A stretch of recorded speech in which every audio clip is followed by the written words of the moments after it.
আমি আমার মাকে প্রশ্ন করেছি, মা তুমি যখন তুই হাত তুলে কাঁদো, আপনারা দেখবেন মায়েরা মাঝে মাঝে চোখের পানি ছেড়ে দিয়ে চোখের পানি চোখ ফুলিয়ে তারা কাঁদে। আমি আমার মাকে প্রশ্ন করেছি, মা তুমি যখন দোয়া করো তখন তুমি বলো তুমি সবার আগে কার জন্য দোয়া করো? সেই মা কি বললেন জানেন? সেই মা কি উত্তর দিলেন জানেন?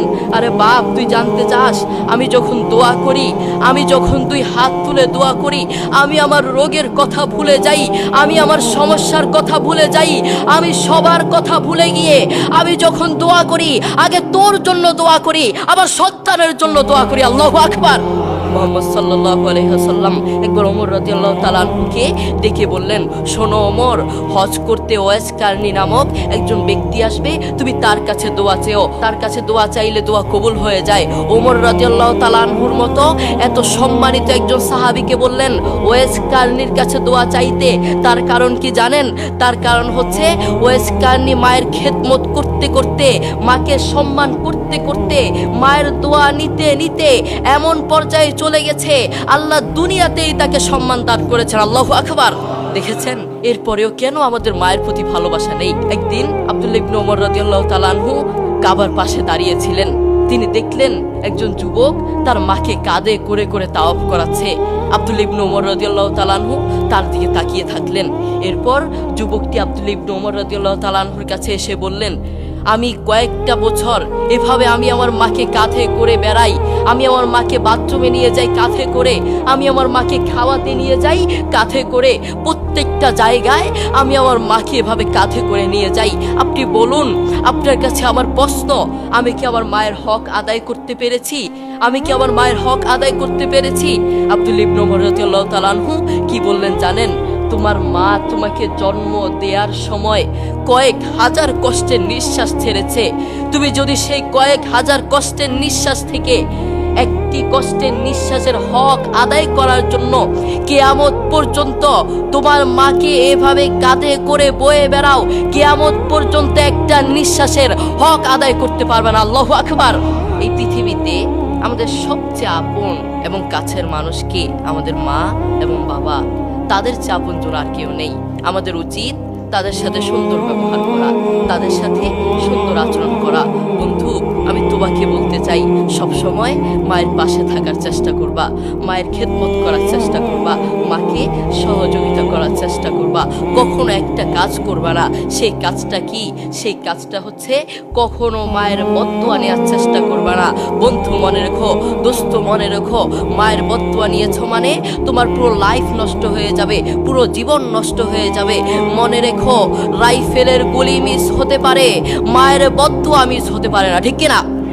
এই জন্য মায়ের কাছ থেকে কখনো বদদোয়া নেওয়া যাবে না। রাজি আছি ইনশাল্লাহ? আমরা কখনো মায়ের কাছ থেকে বদদোয়া নিব না, সবসময় দোয়া নেওয়ার চেষ্টা করব। তুমি যদি মায়ের কাছ থেকে দোয়া নাও, আল্লাহ সুবহানাহু ওয়া তাআলা তোমাকে দুনিয়াতেই আল্লাহর দয়ায় সম্মানিত করে ফেলবেন। এই জন্য ওমরের মতো সাহাবীকে বললেন ওয়াইস কারনীর কাছে দোয়া চাইতে। এই জন্য আমরা মায়ের দোয়া নিব, মায়ের সাথে সুন্দর আচরণ করবো। রাজি আছি ইনশাল্লাহ? আমরা মায়ের সাথে সবসময় সুন্দর আচরণ করার চেষ্টা করব। আপনি দেখেন, আপনার মা আপনাকে প্রকৃতভাবে ভালোবাসেন ভাই, আপনাকে নিজের জীবনের চেয়েও ভালোবাসেন।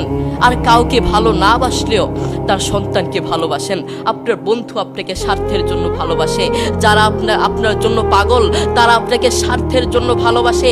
আপনার প্রিয় মানুষ আপনাকে স্বার্থের জন্য ভালোবাসে।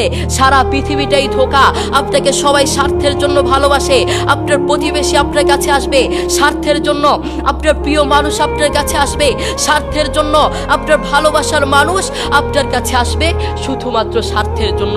সারা পৃথিবীটাই ধোঁকা ধোঁকা, সারা পৃথিবীটা আপনার থেকে নিতে চায়, কিন্তু আপনার মা আপনাকে নিজের জীবনের চেয়েও ভালোবাসে, কিন্তু সেটা আপনি জানেন না। করোনা হওয়ার পরে, করোনার কথা মনে আছে? করোনা হওয়ার পরে আপনারা দেখেছেন বন্ধুর কাছে যায় নাই, প্রতিবেশী আরেক প্রতিবেশীর কাছে যায় নাই, স্বামী স্ত্রীর কাছে যায় নাই। করোনা হওয়ার পরে বন্ধুর কাছে যায় নাই, বান্ধবীর কাছে যায় নাই, এক বন্ধু আরেক বন্ধুর কাছে যায় নাই, প্রতিবেশীর কাছে যায় নাই। কিন্তু এখন এই ইতিহাসের পাতা খুললে দেখা যায়, এখন এই ইতিহাস সাক্ষী আছে, মা তার ছেলেকে কাঁধে করে হাসপাতালে নিয়েছে। করোনা হওয়ার পরে বাবা তার ছেলেকে কাঁধে করে হাসপাতালে নিয়েছে। এখনো ইতিহাস সাক্ষী আছে, করোনা হওয়ার পরে মা তার ছেলেকে চুমু খেয়েছে। করোনা হওয়ার পরে বাবা তার ছেলের পাশে সারা রাত ছিল, ঠিক কিনা? এখনো ইতিহাস আছে, ইতিহাসের পাতা উল্টিয়ে দেখুন, এখনো ইতিহাসের সাক্ষী আছে। আপনার মা আপনাকে নিজের জীবনের চেয়েও ভালোবাসেন, কিন্তু সেই মায়ের প্রতি আপনার কোনো ভালোবাসা নেই, সেই বাবার প্রতি আপনার কোনো ভালোবাসা নেই। আপনি নাফরমান, আপনি কত বড় নাফরমান, আপনি নিজেকে প্রশ্ন করুন, আপনি কত বড় নাফরমান। যারা মা আছেন, বাবা আছেন, আপনাদের সন্তানদেরকে ডেকে প্রশ্ন করবেন, বাবা আজ তো একটা মাস চলে গেল, আজ তো একটা বছর চলে গেল, কয়েকটা বছর চলে গেল, তুমি বলো তুমি কার জন্য দোয়া করেছ? তোমার মা আমি আমার জন্য দোয়া করেছ? তোমার বাবা আমি আমার জন্য দোয়া করেছ? সন্তান কি বলবে জানেন? আমি মা, দুঃখের বিষয়, আপনার জন্য আমি দোয়া করতে পারি নাই, বাবা আপনার জন্য আমি দোয়া করতে পারি নাই। কি সন্তান আপনি জন্ম দিলেন, যেই সন্তান আপনার জন্য দোয়া করতে পারে না, ওটা সন্তান হতে পারে না। ওটার মতো নাফরমান আসমানের নিচে জমিনের উপরে আর একটা হতে পারে না, ঠিক কিনা? যে সন্তান তার মায়ের জন্য দোয়া করতে পারে না, ওটা কিসের সন্তান হলো? এই জন্য আমরা সবসময় মায়ের খেদমত করার চেষ্টা করব, মায়ের কাছ থেকে দোয়া নেওয়ার চেষ্টা করব।